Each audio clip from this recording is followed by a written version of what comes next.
Hey guys, and welcome back to a brand new episode of Sipping Tea with Suzanne. And no, you're not seeing doubles. Yes, I am doing 2 shows in one day, so pray for me, y'all. But I am so excited today because I have with me the OG himself, Mr. Sean Harris.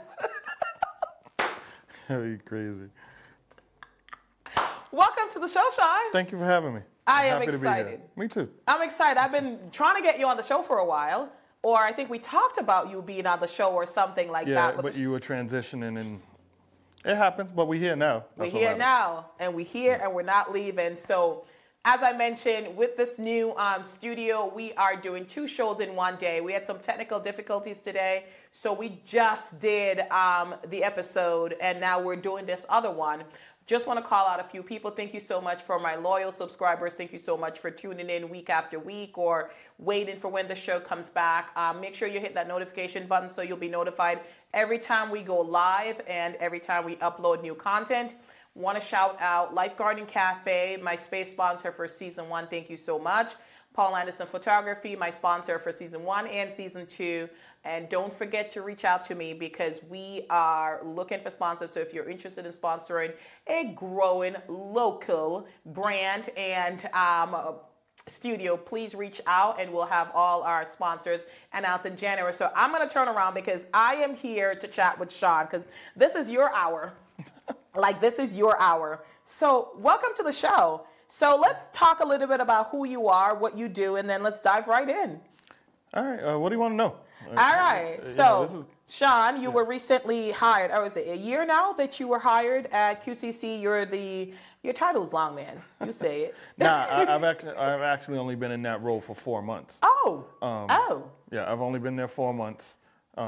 August I came, but I was at Quinsig in a different role. I was in corporate development before. Oh, okay. And then I transitioned over. So now I'm the director of community engagement for the external affairs programs.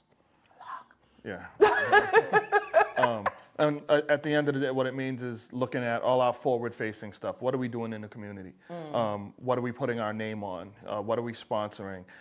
What are our strategic partnerships that we're developing and creating to make sure that whatever we do out in the community is a reflection of what we want to be on campus. And whatever we bring to campus is a reflection of what we want to be as an organization. So for the most part, that's it. But it's a lot of the fun stuff. I mean, you're everywhere. I'm everywhere. You are literally everywhere. Every event, during the day, when do you stop? Tell me. I don't. Okay. I don't. But it's easy because I love what I do. What makes it even easier is the team that I have around me. You know what I mean? I have the best VP available, and just the overall external affairs team is absolutely killing it. So it makes it really, really easy every day to get up and be at work 7:30, and sometimes there till 8, 9 o'clock at night. Saturdays and Sundays, depending on what events I've sponsored and what we have going on. But it's nothing at this point. No, but you know what I like? You said that, you love what you do, and I joke, but I do believe that you're everywhere because a lot of the community events that I attend, I see you do, representing QCC. What attracted you to this type of work, though? So it's funny because I've done this for decades, but a few years, and not even a few years ago, over 10 years ago, I took a step back and I just had to disappear and kind of reinvent myself. It was a huge transition for me. It was the same around, my mom passed away, which had a huge effect on everything, but also I was working on one of my master's degrees. My youngest son was at the age where I felt like I needed to be with him as much as I possibly could because I knew there's no more coming after him. I never wanted him to feel like he missed out on something because of everything I had going on in terms of work. And so I really, really scaled back, and I was teaching high school and college, teaching college at Becker, teaching out in Leicester as well, and just playing soccer, Dad. Yeah. And it was exactly what I needed. It gave me, time to kind of regroup, and again, work on, both of my master's degrees that I ended up doing in the meantime. But it was exactly what I needed to regroup and come back. But before I did that, I had done this work for years. I was one of the youngest executive directors ever of a nonprofit in the city. You know, from 93 to probably 2002, I was everywhere. Yeah. You know, I sat on every board and commission that you could, pretty much every community award that was given out in the city was something that I won. But I was burnt out. You know what I mean? I was burnt out. It does take a toll on you. And I never felt like my daughter missed out on anything, because I was still always there for her, but I felt like there was more that I could have done had I done less city-wise. But I always felt like I needed to not only change the community as much as I could to help the next generation of young people, but also that helped change me and develop me as a leader, as a father, and as a person.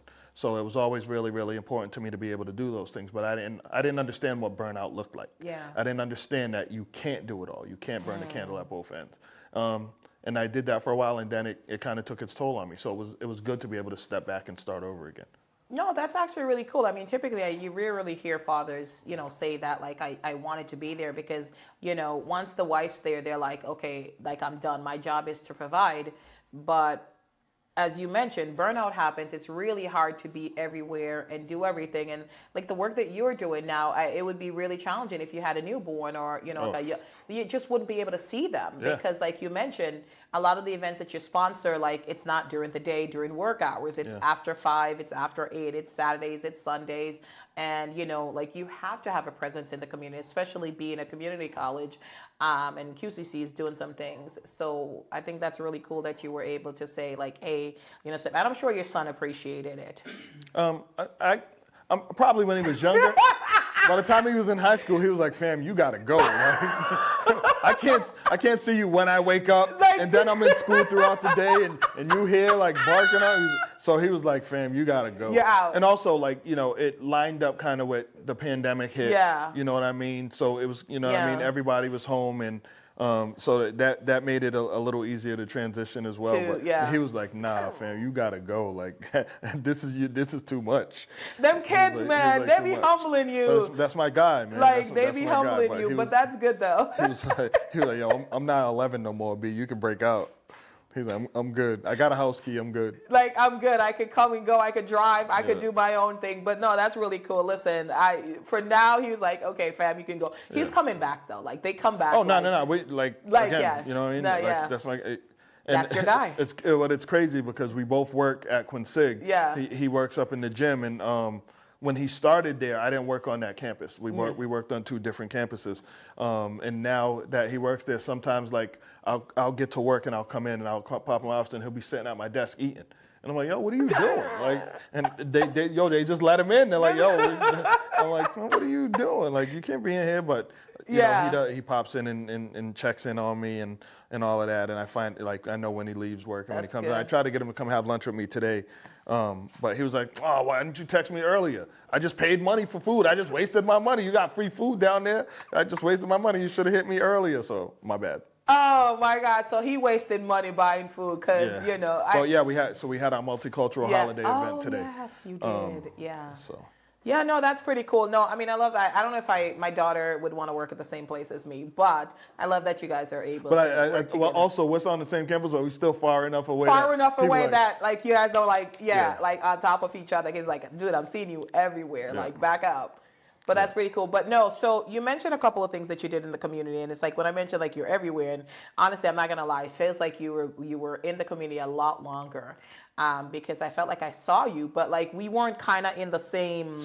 So it's just like, but now, like, that we're connected, like I feel like we run into each other all the time, at all these spaces. So we're probably like sitting next to each other and we're even. But that's because you're everywhere. You know what I'm saying? That's because you're everywhere, but. It's like we were talking about this before, and that's part of the reason, not only that I'm here, but that I try to be everywhere, right? Yeah. I love to amplify dope stuff that's happening in the city. You do? Like, I always push, if people are having events, quality stuff though. Oh God. You know what I'm saying? If you're on, like, anyway, like the good quality stuff. You know what I mean? I feel you. and making sure that we can push that out there to the community because we need it. We need those events. We need to see people of color in leadership positions in front of us putting on galas and marches and anything and everything, conferences like, you know, Jennifer Hernandez had the conference at DCU Center, like that kind of stuff we need to see. The next generation behind us needs to see that that leadership is in front of them. So it's really, really important that we can, so anything that I can be at, I try to be at. And not only do I try to be at it, as soon as I know about it, I try to push it out to everyone I can. To, you know, to all my followers, to anything, you know, and everything that I have going on. I just recently came back to social media because I had took off from there too. LinkedIn, by the way, LinkedIn. Yeah, but I try to make sure I can push the word out because if we don't amplify us, nobody else is going to do it. No, absolutely. And we want to, like, you know, people, they work so hard at an event, and you know, you're right, to get the word out, to support it, to show up. Like a lot of the events that I go to, I have no affiliation with these people. I just go up to show up to support because like I want to support. Like sometimes I know them, sometimes I don't, but I'm like, all right, I like going out. I'm not gonna lie about it. It gives me an occasion to dress up. I'm saying you love playing dress up, so. It gives me an occasion to wear the clothes that I like, wear too many clothes that I own that, you know, so, but no, and you mentioned galas, so I just had my Royal Holiday Ball. Thank you so much for your support for that. Thank you for showing up early. And listen, man, if you're early, you're on time. If you're on time, you're late. Listen, this man is the first person everywhere, I won't say it's rubbed off on me. Nah, you always late. Wow, dude. What? Did he call me out on my own show? Late. Okay. But to be fair, I get it, and I'll tell you that I get it because when you show up, you show out. I do. You make an entrance. You come. So it's fair for you to be late. You know what I'm saying? Like it's good. So what am I gonna say? Because as soon as you walk in the room, there's Suzanne. So it's not, it is what it is, man. It's not intentional per se, but it's like. Sometimes I do multiple events, and then I kid you not, I'll be ready on time, but some silly things will happen, and then, but anyway, moving on, give you kudos, you're always on time. Tardiness gives me anxiety. For you? Yeah. Okay. So, like if I feel like I'm gonna be late for something, it messes, like it really messes with me. I can't do it. It doesn't mess with me at all. I can't do it. Like, I have the opposite problem. If I think I'm going to be too early, then I start to do a big project. Yeah, no. Like, my husband's like you. Like, he will show up I'd rather at be 8 40 o'clock minutes, for a 10 o'clock appointment. Like, I'd rather be 45 minutes early than 2 minutes late. Wow. I can't walk in the room late. We're so different. Like, I have an appointment at 10 o'clock. I'll be there at 9:59. He shows up at like 8:30. I was like, it's okay. But you know what? I respect that. I appreciate that. Like, I have different people around me that inspire me. And one day I'll be like you and I'll show up early. And You were early to your ball. So here's the thing. Every event, like when I put on the event, I do because I feel like people invested their time and their resources and their money into an event. So every Positively Suzanne event starts on time. The tea parties, the ball, the show, and all of that. So that I do, like that's my professional side. But when... So you have to start approaching every event like it's your event. You're like, yeah, that's a Positively Suzanne event. I guess I got to be there on time. Listen, I attend a lot of events. Sometimes I do multiple events in one day. So it's like... No, I get it. Yeah, so, you know, but anyway, we're going to move off of me. And we're going to go back to you. Thank you for attending. Thank you for your support. I look forward to, you know, doing different things with you. And wait, you just got an award. Like, you were in the role for 2 days and you got an award. Like, listen, you were, like, okay, so you got an award through... Diverse Professionals Roundtable out of Chamber of Commerce. Yeah, DPR. Yeah, I was like, like I kind of blanked on the name for a minute. Long, no, congratulations. Thank you. You know, Thank but how do you feel that award impacted or changed you, or like it's still business as usual? Oh, no, it don't change me. Okay. It don't change me. It's super dope being recognized by your peers for the work that you do. Yeah. And I say this, at the risk of sounding arrogant, which I actually hate, but you can't change history, right? From 22 to probably 27 years old, I won every award that the community gave. Like, you know, young Telegram and Gazette Young Leader of the Year, Unsung Hero Award. I got an award from Rosa Parks for my work with young people in gangs throughout the country. Like, you know, I had done all of that. It's still super cool to me that to get that recognition, but it doesn't change anything. Like the work is the work, and I don't do the work to be recognized for it. Other than I do the work to be recognized for it in terms of my community understanding. Like I ride for you. Yeah. You know what I mean? Like our young men and women of color out here in the community that need to see that there's people that are actually out here riding for them. I do that. No, I know. And my brothers, you know. My dinner club brothers and all that, and I know we'll get into some of that stuff. Who are peers to me when they tell me like I appreciate what you're doing. That moves me more than the awards do. No, I love that, and you do write for folks. I will say that since you've come into my life, I feel like you mention my name in so many spaces for opportunities and things like that. And you know, I'll say, oh, you know, Sean, and I'm like, yeah, he mentioned you, or you know, or things like that. So. I like that. You said you highlight people who are doing dope, I'm going to say stuff. I know one of my aunts is watching this, so I got to be real careful and curb my language, but yeah. Yeah, but like I like that. You write for your people, you promote them, you highlight them, and as you mentioned, you know, like they need to see people that look like me and you at events like my ball this weekend, like people that look like me and you, men and women dressed up in amazing finery, dining and appetizing and just having the time of their lives, and conferences with people that look like me and you, or events that represent us to show that there's so much to us. Yeah. We're not one-dimensional, and no, I appreciate that you really truly do that, and I love to see that. Like, it's the similar reasons why I show up at events and things like that. I'm like, oh, somebody's doing that. Let me see. Like when I did my first tea party, like, you know how many people said to me, like, black folks? I'm like, yo, it kills me when people say that. Or when I started my podcast, like in 2019, that was someone that's like, black people don't know about podcasts. And I'm like, that is $1 billion industry, but thank you so much. But it's because a lot of people are very tunnel vision and myopic and think that because they don't do it, no one else does it. Yeah. You know what I mean? Like, I'm big into the tea world. No, I know. And speaking of that, like, I'm not cutting you off, but we typically choose the tea before, right? We did it this time because we were chatting. So, like, I have a couple, and, you know, for once you're going to see the brand, but it's okay. I don't have that brand deal yet, but we're going to choose it this time. But starting next week, the next show, it will be hidden again. We're going calm chamomile. All right, cool. Like, you feel like you need to be calm. I'm always calm. Oh, this is true. I'm always like calm. This is true. Like, I'm the complete opposite. I'm always hype. Nah, I'm always calm. I'm chilling. Okay, cool. So we do have the hot water, so you can certainly have some hot water. But yeah, we'll make that. So go on. You were saying. Yeah. So what was I saying? Where was I? We were talking about you know, people not seeing, like, they're having the tunnel vision and. Yeah, and so there's stuff that you may not do or traditionally hasn't been done in your family or with your people, but that doesn't mean it doesn't happen anywhere. And so for me, I was diagnosed early, like with high blood pressure. And then one of the things my doctor said is that tea will help lower your blood pressure, but also, like, you have to eat better, and also you got to chill. Like, you can't be, you know, always running. So, you know, I try to balance that out. So, you know, I have a tea kettle in my office at work, my nice little tea setup. And so I'm, you know, that's how I start my day every day. Very focused in the office before, you know, everybody else. Setting up my plan for the day, take my tea, relax, do whatever I can to focus and lock in so I can be as effective as I can be for the rest of the day. So, you know, that's what works for me. So yeah, I'm still learning, right? So now I'm stepping up to like loose leaf teas and all the different ones.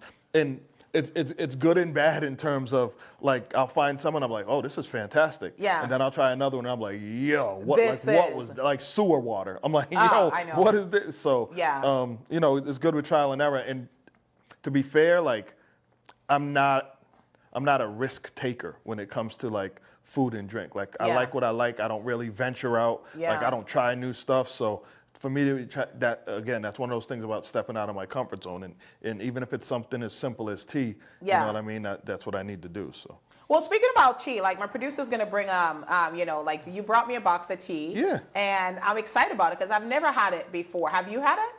So I've had this brand, but I haven't had Moroccan mint tea. Okay. And I felt like, first of all, Morocco was on my bucket list. Yes, somewhere mine I want too. on a Yeah. hit, within the next couple of years. And so when I found this, I was like, oh, this is perfect. So, gift for you. And Thank then, you. let me know how it is, because if it's good, I'll go buy myself one. If it's bad, I'll know, like, oh, dodged the bullet.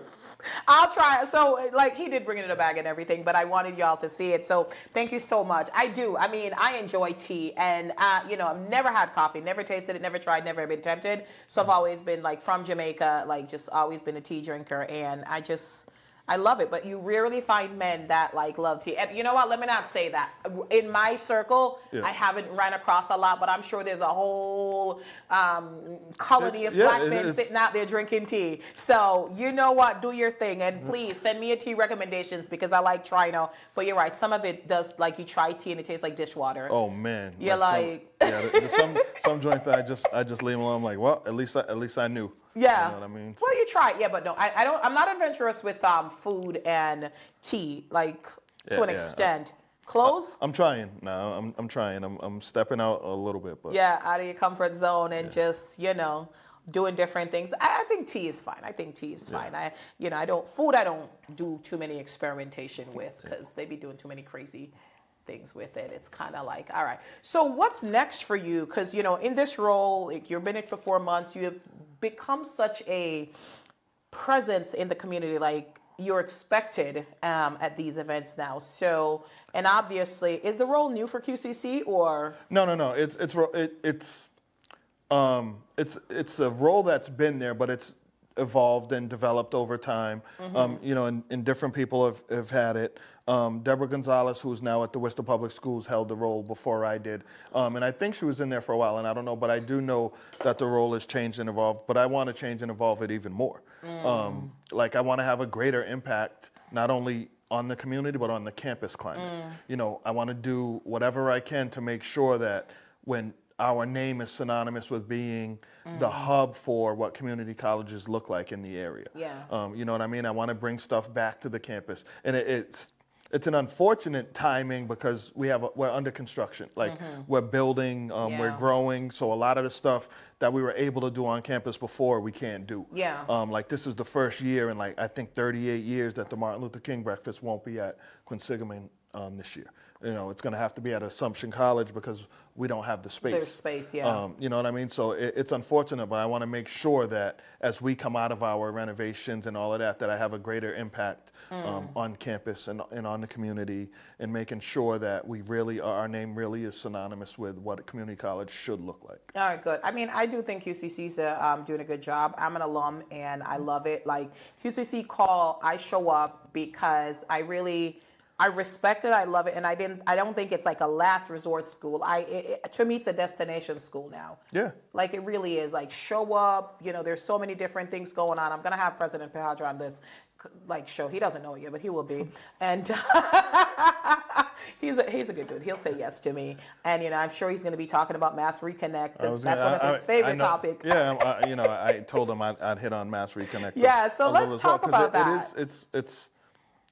It's really, really, not only is it new, but it's a new thought process in terms of the money actually being there to do it. People have said it for years, like, oh, college should be free. Yeah. And for people who don't know what Mass Reconnect is, that's our new state program that if you're 25 plus and don't have a college degree, you can come back to community college for free.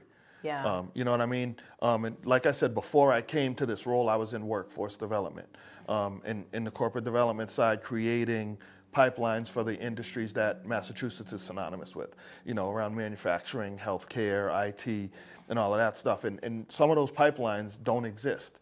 So by bringing people back to school and educating them, then we can start to put them back into the workforce sooner, because, we don't want to be in a situation where, we have the best healthcare in the country, right? But we don't want to be in a situation where we're so short on nurses, LPNs, RNs, medical assistants, and all of that it starts to affect the quality of healthcare that we put out.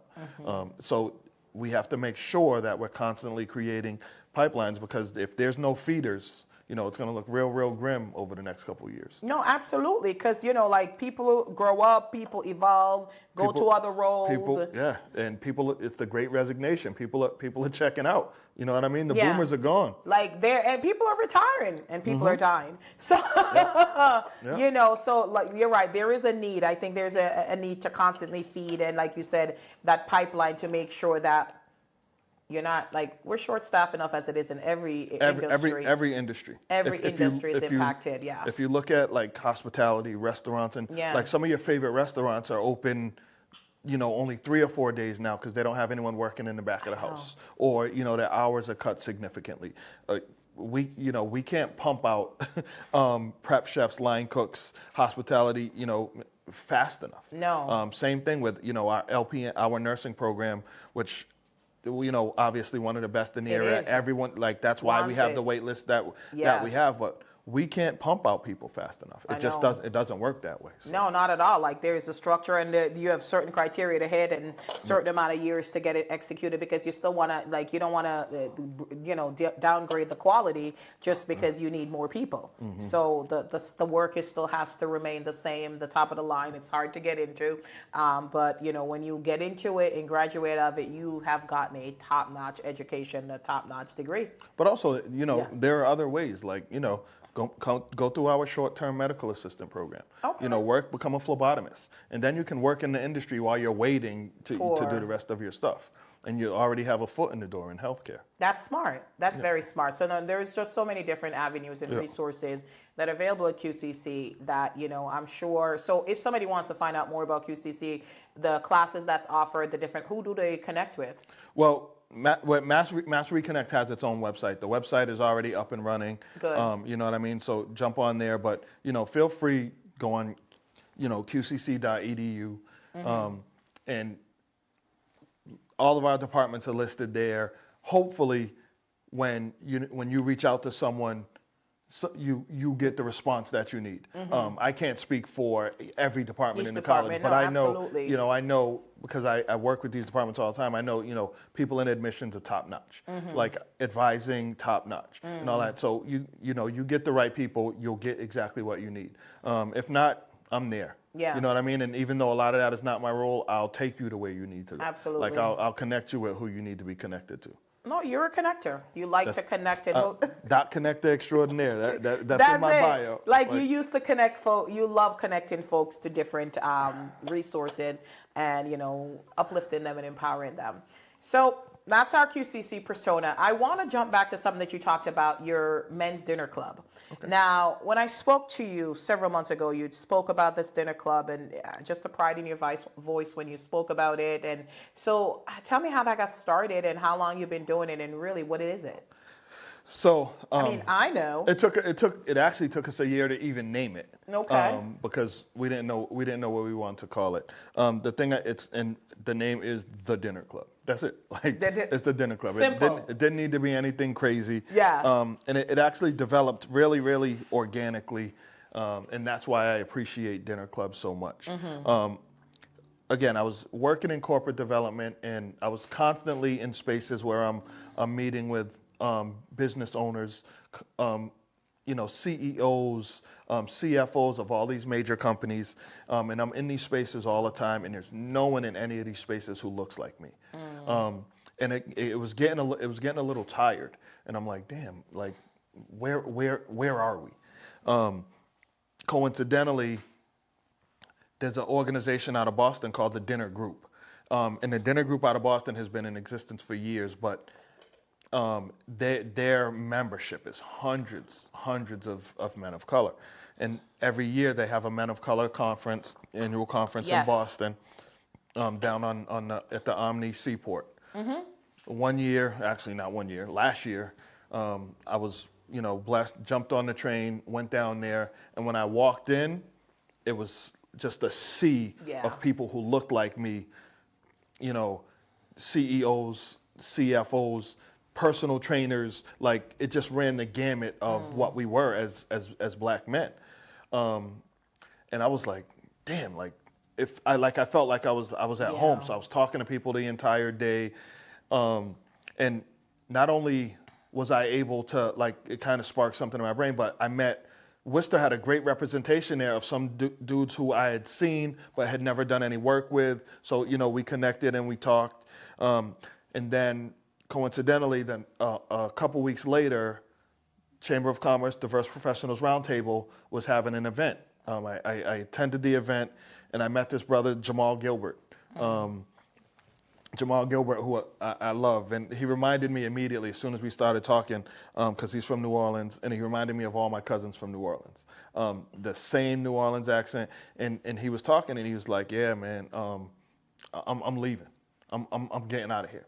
And Jamal's wife is pretty big, you know, over at UMass, and he was like, you know, we came here. He said, but I don't know where the black people are. Like, I don't know where people of color are. Like, I don't know if I can stay here. And I had heard that so much throughout the years, like from people like, yo, we have no black community here. Like, there's no unity for black people. Like, where are we doing positive things and all of that? And I had been hearing it for years, and it kind of fit with, damn, I just came from this dinner club, you know what I'm saying? Like the Boston one, and I was looking at their events, and I said to Jamal that night, and I said, listen, you know, what I'll do is next month, at the very least, I'll get a group of us together. We'll go out to dinner. Just we'll meet up somewhere. We'll go out to dinner. After I had that conversation with him, I went home and I really started thinking about, like, damn, what do I want to do with this?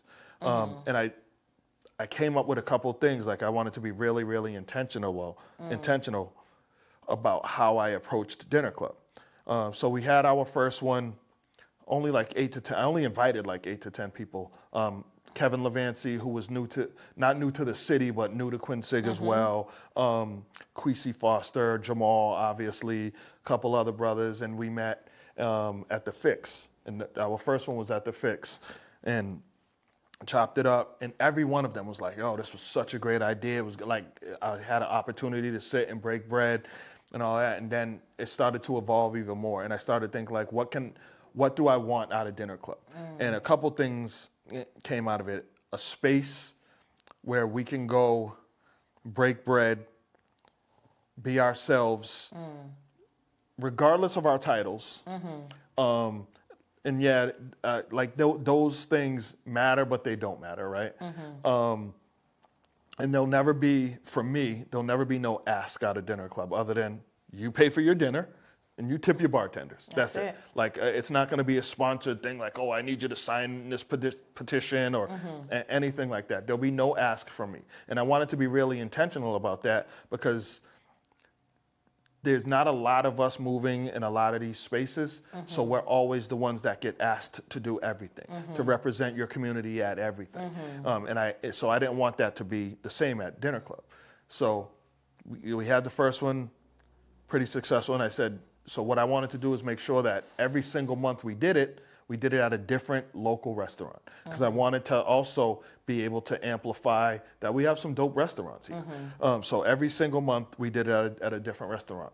And with very little PR from me, it just started to grow. People are like, yo, I heard about Dinner Club. Yo, how can I get invited to Dinner Club? Or people would just start bringing people. Another thing about Dinner Club is it's not one of those things, like, you're not joining a cult. Like, if you can't make it one month, you can't make it. Ain't nobody like, yo, how come you make it when you can make it?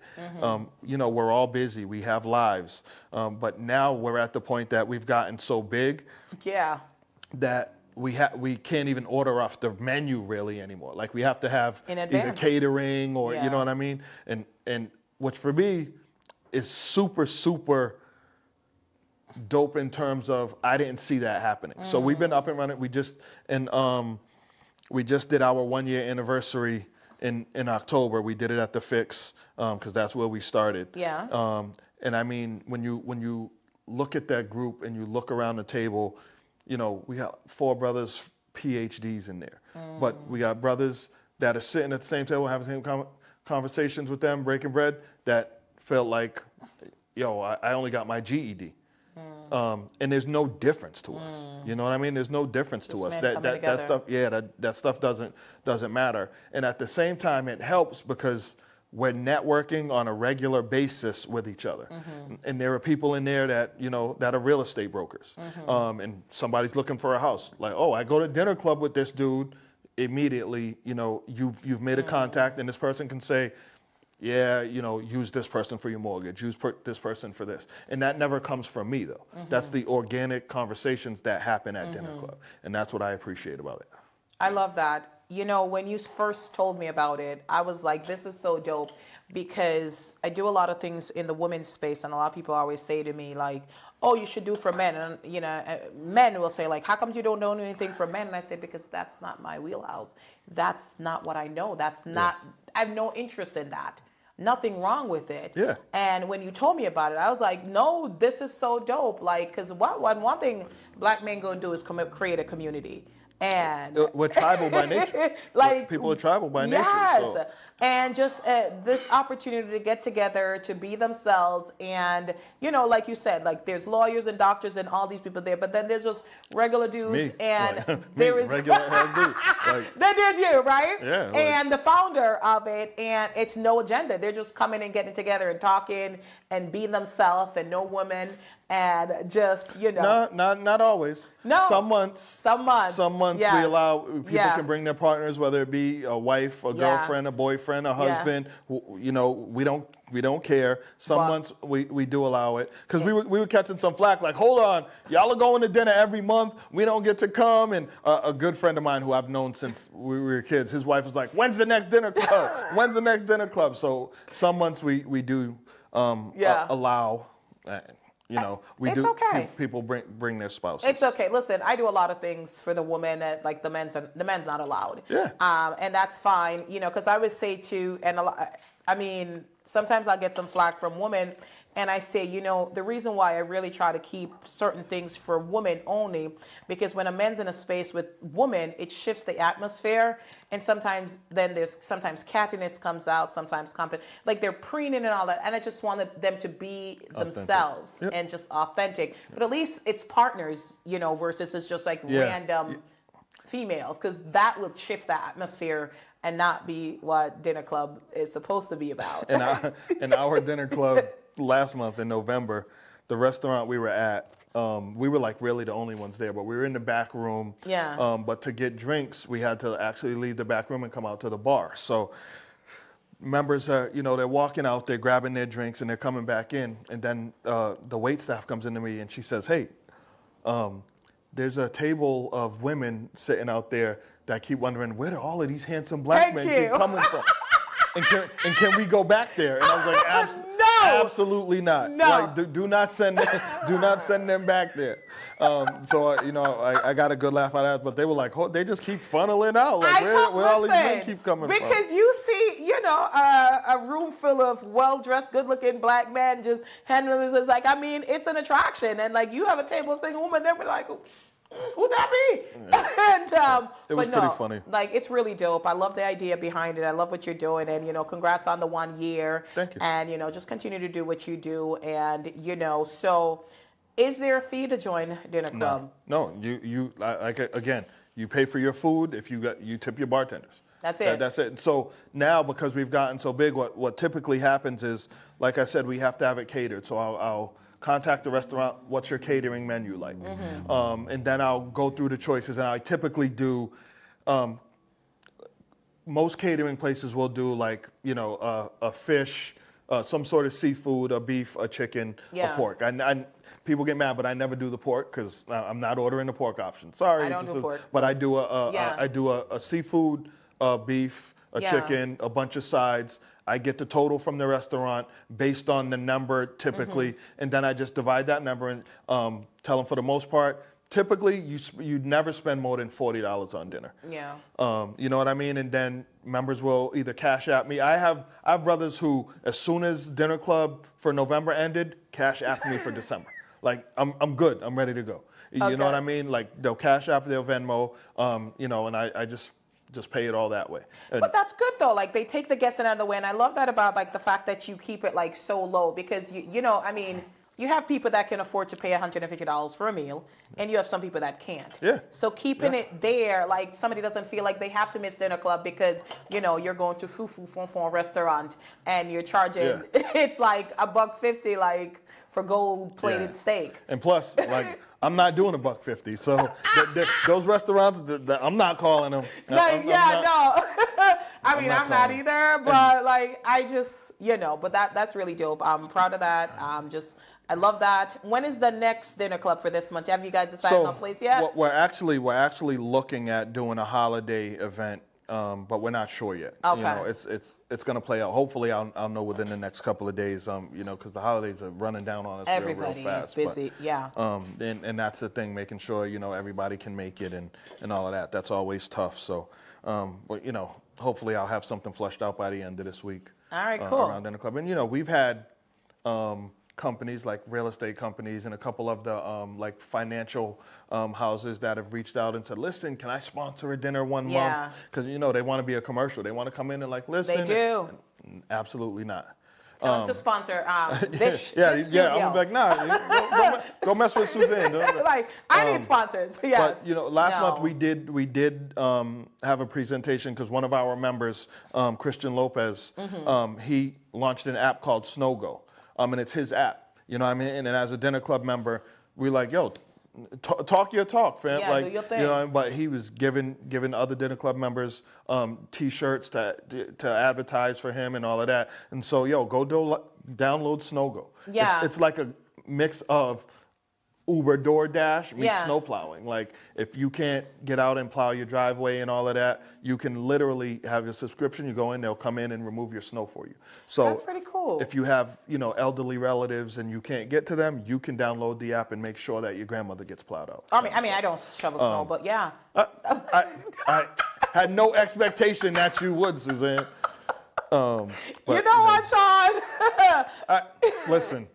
If I see Suzanne out there shoveling snow in a dress and some heels, I don't shovel snow either. I always use the excuse because, you know, last year I had a heart attack, so I couldn't. So I used the excuse like, yeah, my cardiologist told me I'm not allowed to shovel snow because that's how a lot of people end up having heart attacks. I just don't, but yeah. Then my cardiologist said, yo, you can't use that no more. You're good. You're good. Get out Liza, there and shovel the snow. So. Yeah, no, you know the funny thing is I did teach my daughter how to ride a bike in heels and a dress. Of course you did. Of course you did. I did. So my friend was driving up my street once, and I was teaching my daughter, and then she was like, which idiot is that teaching a kid to ride in heels and a dress? And then she pulls up and she's like, oh, it's my idiot. That makes sense. I was like, thanks. But no, that's okay. So you mentioned, you know, a couple of things, and one of the things that, you know, it's something in the Black community, high blood pressure, because like basically my whole family like has that. You mentioned that, and you mentioned you had a heart attack last year, and I'm so grateful that, you know, you're back. What are the lifestyle changes that you have done since then to be okay? And tell these Black men. I've had to change pretty much everything.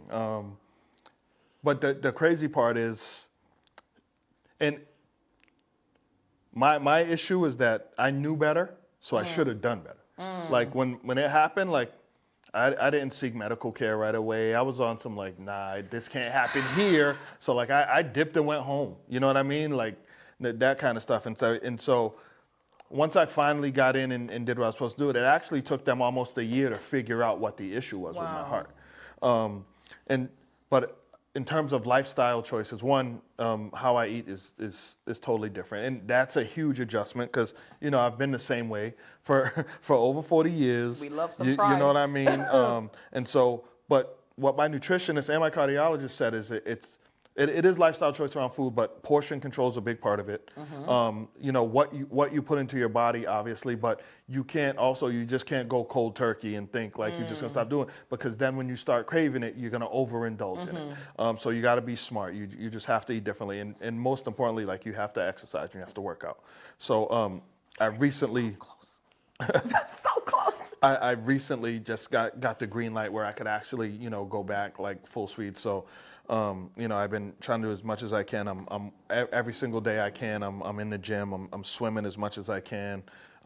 Actually, when I leave here, you go swimming. Yeah. Like yeah. I'm trying to think of a black swinger, but swimmer, but I can't. It's crazy because I had never in my life heard the stereotype that black people didn't swim. Oh, you Because really? everybody in my family swims. Did, okay. Right? And when I was growing up, like I grew up in the YMCA, grew up like we swim. Yeah. And then when I got older, and I was like, yo, what are you talking about? Like, yeah, but I'll tell you right now, it's different. I thought I'd be able to jump back in the pool and be able to do what I was doing when I was 16. Nah, it ain't the same. Fam. I mean, they're like, bam. You ain't 16. I be in there hurting, like, and then people just going back and forth doing laps. I'm looking all stupid, standing up in the water trying to catch my breath. But it's come to the point that not only am I doing it, but I'm enjoying it. Oh, I'm enjoying it. So I'm doing that. Phase 2 of that, like I just started boxing as well. Just regular weightlifting. Treadmill and stuff like that, but swimming overall has been the best. One, it's a full body workout, but also it takes a lot of stress off your knees and your ankles. But the high blood pressure piece is huge in our community, regardless. So again, that's why I drink tea and I try to really, really be even keeled in terms of like my emotions. I don't really get wound up and all of that stuff. So. Okay. See, I mean, I don't get angry, but I get excited, but it doesn't impact my blood pressure. Sometimes my watch be like, yo, slow down. Yeah, my Apple Watch be like, yo, slow down. You go sit down somewhere. Really? It's like, I'm naturally hype like all the time. So I think that's my level. So I think if I go down, then it will be like, beep, beep, beep, something's wrong with her. Check on her. Because people see that if they see me somewhere sitting quiet, they're like, oh, you okay? And I'm like, I'm good. I'm just having a quiet moment. Yeah, I'm very like even keeled. But that's good though. That's cool. People take that as like I'm unapproachable and I'm unhappy, but it's the exact opposite. You know what I mean? Like, and one of the running jokes at work, and actually I was getting text messages today because they took a picture of me at work at the event, is that I never smile. Like I never smile in pictures and all of that, and so that's always the running joke. I know, guy, I know. And so they're like. That's why, people are afraid to talk to you, are afraid to approach you because you always look so serious. But it's just the way I am. It's just the way you are. No, like he's pretty approachable. Like you're pretty. Like man. I just like go up and Listen, like we met and became best friends. And not for nothing. It's, like I'm one of the coolest people to be around. Yes, like, you are. You know what I'm saying? Like for real, if you have an issue with me, you're the issue. It's not me. It's not me because I'm chilling. Like you know what I'm saying? Like. I'm chilling. It's you. Yeah, it's not me. Definitely. Yeah. So you texted me the other day about something. I don't know what it was. So my daughter, she was like, "Who's that? Like, who's Sean?" I was like, "Calm down. Your dad knows him. Like, she's my God, man. It's Sean. He's pretty cool." She's like, "Oh, okay." That's why she was trying to run down on me at the bar. She's like, "Yo, I ain't announcing him walking in. Get him out of here, man." She's so like. I was like, no, he's a cool dude. Your dad knows him, like he's a cool dude, and like whatever. But no, that's good though. Like, no, he's a pretty cool dude, and like he's really fun to be around, and like. Yo, I'm hilarious. People just don't know it. I wouldn't go that far, but like no, Liza, you tell us, like and I mentioned Liza because that's your wife, and was she one of the ones that saying, "Oh, let's go to dinner club"? I don't think so. Nah, that's not. That's not her. Nah. That's not her personality. Nah, she's really antisocial. Nope, she's quiet and sweet. She rather like he is out, but she couldn't keep up with you because like you set a bruising pace, man. That's part of it, but I think it's the only child in me. Okay. Like. Oh, you're an only child. Yeah, like my parents got it right the first time, but I'm like. I move. You heard that, mommy? I move at my own speed. Like I do what I'm gonna do regardless. I for years, like if I'm in a space where I'm like, I'll get up, walk out, and just leave. People are like, yo, what are you doing? Like you ain't saying bye? Like, nah, I'm out. Like I go to movies by myself. I go to dinner by myself. Yeah. It's just how I roll. But I don't expect nobody to come with you. To you know what I mean? I don't have that expectation at all. And actually, I find solitude in being alone constantly. So, Well, because you're always like surrounded at all these events, people probably All don't the even time. realize that, you enjoy that. Because you and I were speaking recently, you were telling me like something that you do that's pretty close by with the Vermont thing. Oh yeah, we run to Vermont, like sometimes like my daughter and I like my so now it's caught on like my daughter and my niece, they'll run to Vermont for like breakfast and maple syrup. Yeah. You know what I mean? Like, but one, it's a nice little scenic ride. It's not a bad ride. Well, hold up though, because you told me about a path there, and I've always driven the other way that took me Yeah, over no. 5 hours. Nope. So like and I'm so- bad at directions, so let make sure people hear it. My husband hears it, so So- then like because Paul, you stuck driving to Vermont now. all man. the time. But so probably my favorite place is Brattleboro, Vermont. Like Mm-hmm. downtown Brattleboro has a really small town vibe. It reminds you of like one of them old corny like 80s Back to the Future type movies. Yeah. But if you go up Route 122, which is essentially Pleasant Street out of Worcester, past Anna Maria, and you follow that through Paxton, Rutland, Barry, Oakham, Petersham, it takes you to Route 2. When you get to Route 2, you go over, you're right in Brattleboro, Vermont. And a friend of mine, Tim Diaz, who's part of Dinner Club, his wife was actually born there. Oh, okay. And so, like, they telling us all the time, like, yo, putting us on this stuff. But the thing about Brattleboro, like I said, it's right downtown Vermont. Like, I'll go there. You're in Brattleboro, Vermont, eating, Connecticut River runs through, and you're looking and you can see the mountains, but they're actually the mountains of New Hampshire. So it's like you're in two places at once. And so that's a good escape for me. Yeah. You know what I mean? I go up there and just get away. My son hit me the other day because on my Snapchat thing it said Vermont, and he was like, "Yo, it's like, how'd you go to Vermont this morning and get back here by 1 o'clock?" And I was like, "Fam, don't be worrying about what I'm doing. Like, don't worry about me. I'm a grown man. Aren't Like, they? Listen. I'm like, don't worry about what I'm doing." They So- are. I have 360, and my daughter will be doing the same thing. She's like, "Why are you at the mall?" And I'm like, he get me. He gets me on Life 360 all the time. all the time. But then when you follow them, they're Yeah. like, "Why?" One day I was going into Boston with a friend of mine, and I wasn't even driving. I was in the passenger side, and he said, "Yo, why are you doing 85 on the Mass Pike going into Boston?" I said, "Well, Mr. Funny, I'm not the one driving, so leave me alone." Leave me alone. I'm just sitting here. He's like, "Yo, tell your friend to slow down." Take care of his daddy. He might not want you in his face But- all the but- time, but he wants you around. Well, but I got him last year. Him and some of his friends had gone out to a party at UMass, and they were coming home, and I got a speed alert, and I was like, "Yo, tell him to slow down," and he's like, so he got me back. Yeah, honey. Turnabout is fair play. Listen, that daughter of mine just got her license. Pray for me because she does not know how to slow down. Yeah, they got to, man. They You just have feel to. like they could drive. Like, and I'm like, girl, learning how to drive in GTA does not mean you can drive. It's not the same thing. It's not the same, but but no, Vermont. We're gonna check it out. The hubby and I, we go up to Maine a lot. Yeah. We certainly enjoy that, but we will certainly check that out. I'm telling you, it's 2 hours. It's literally 2 hours from the door of my house to downtown. I Brattleboro, cannot believe Vermont. it because, like I said, like I know the other path. I used to be a DM for this company, and it took me 5 hours to drive up there. It was Burlington, Vermont. Yeah. I was going, so it took Yeah, me. obviously, the yeah. higher up you Right. go, the more. But it's we're game because we're always looking for spaces because as you know, Paul's a photographer and he loves to Yeah, take pictures. yeah. And sounds like it's a good place It's to very picturesque. to get a lot of pictures. Yeah. So I'm looking forward to that. So my producer's telling me like we're running out of time and like, can you believe it's already been almost an hour? So I called you OG in the beginning because you've been in Worcester for a very long time. I was actually born here. Oh wow. A lot of people don't know I that did not because know that. because the majority of my family's all from New Orleans, but I was born here. Oh, okay. And when I was younger, I would never admit that. I'm like, yo, Worcester sucks, son. Why was I born here? Like everybody else got to be born in the cool city there. Yeah. But no, I was born here. Yeah, okay. It's Family Health now, but that was City Hospital. Oh, okay. I was born in City Hospital. I won't say what year. It's a long ass time ago. But, I won't but ask. no, I was born here, born and raised here. I moved out of Worcester almost 20 years ago, but I'm only one town west, so it's not like, and Worcester's my city. Like I'm still here. I'm good in every hood. I still I still love my city. I know. You know what? I love Will Smith. It was something that he had said from the club to the White House. So you are comfortable in any room you enter. Yeah.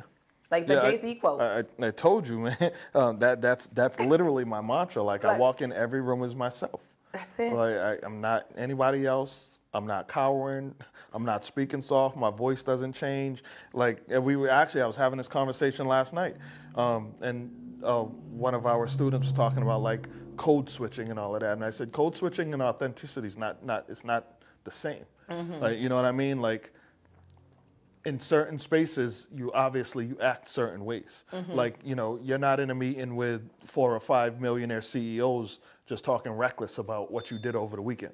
You know what I mean? But the reality is I'm authentically me all the time. You know what I mean? Like who Sean walks in is always going to be Sean. I love that. No, I love that quote. I mean, I did do a quote to a walk, so me and Jay-Z walk a little differently, but I had on, I think I had on tutu and heels at the time when I did it. But like, I do. I do love that quote. So I know we don't have a lot of time, but Worcester now compared to then, what is the biggest difference you think? Oh, it's two totally different cities. Like the Worcester I came up in is two totally different cities. And the tough part is, right, you love to see the growth of a city. Like we're over 200,000 people for the first time. We're, you know, we're one of the larger cities. But some of the people who have been in Worcester for decades can't afford to live here anymore. I know. You know what I mean? Like ain't that the truth? We're being priced out. So that's the difficult part. But you love like the resurgence of downtown, like the restaurants, you know you have high-end gyms and the culture that's happening, the rejuvenation of Kelly Square, you know what I mean, Polar Park, all of those things. Those things are good for the city. It is. The tough part is like again, you know, the people that you know their incomes haven't grown exponentially like. You know, the cost of living can't afford to be in those neighborhoods. So that's tough. And, you know, it bothers me a lot that that's the case. So that's definitely a tough one.